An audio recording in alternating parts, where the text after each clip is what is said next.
suis interrogé, bien sûr, Madame la sénatrice Mercier, sur les féminicides.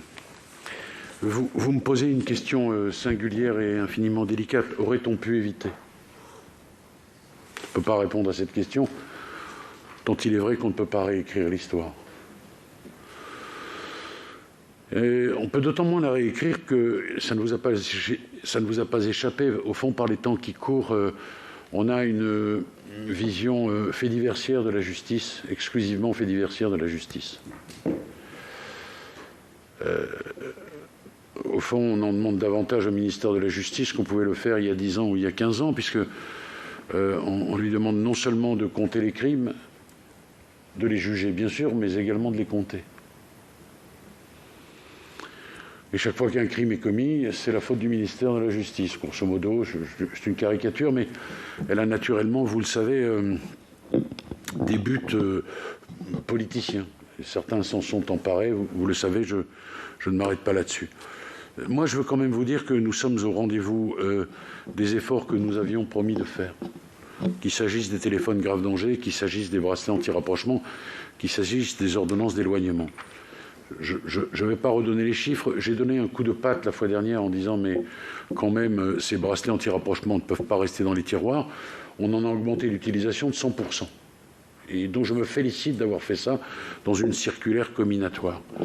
J'ai constaté également que les téléphones grave danger avaient été distribués par la chancellerie, utilisés, sans doute mieux utilisés que les bracelets anti-rapprochement, parce que les magistrats se sont davantage emparés de cet outil. Il est plus ancien. Il faut le dire, on l'oublie souvent.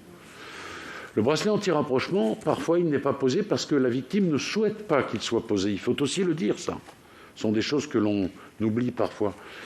Et je veux également vous dire que de la même façon que, bien sûr, on ne réécrit pas l'histoire, il y a une plateforme qui est le réceptacle, vous le savez, de ces appels et de ces alertes.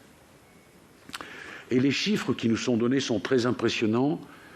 Et je pourrais presque dire, ça n'est sans doute pas le cas, parce que, par exemple, le téléphone grave danger, vous avez parfois un coup de stress de la victime qui ne correspond pas forcément à une menace, mais on évite beaucoup de crimes, beaucoup d'agressions, qui ne feront, Madame la sénatrice, et vous le savez, jamais la une des journaux. Jamais. Et je redis que la chancellerie a été au rendez-vous de ses obligations légitimes, en distribuant ces outils dans toutes les juridictions. Et en demandant aux juridictions qu'elles les utilisent au mieux et au maximum. Maintenant, vous avez raison, quand on regarde à notre demande d'ailleurs, demande du ministre de l'Intérieur, de moi-même, de Marlène Schiappa, une inspection conjointe, ministère de la Justice, ministère de l'Intérieur, il y a un certain nombre de dysfonctionnements dont nous avons demandé, pour aller jusqu'au bout du processus, s'ils étaient ou non constitutifs d'une faute déontologique. Nous aurons la réponse à la fin de ce mois. Mais pour autant, un certain nombre de dysfonctionnements ont été dès à présent, mis en lumière. Oui, il y a des problèmes de coordination. Et le ministère de l'Intérieur et le ministère de la Justice conduisent des travaux visant précisément à améliorer la prise en charge des victimes, notamment pour les faits de violence conjugale. C'est le ministère de l'Intérieur qui pilote le dossier. Nous avons déjà une plateforme de signalement qui est disponible pour les seules violences sexuelles et sexistes. Nous souhaitons élargir cette plateforme et des travaux sont en cours. Le portail existant sera rebaptisé PNAV, Plateforme nationale d'aide aux victimes,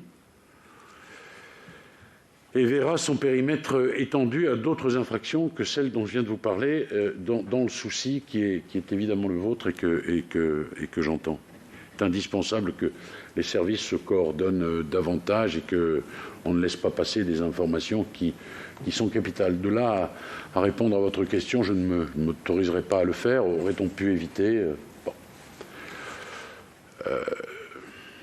Peut-on éviter et tout éviter?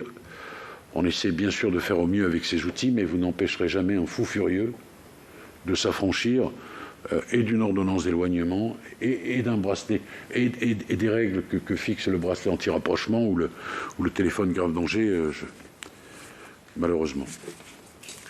Voilà ce que je peux répondre sur ces questions.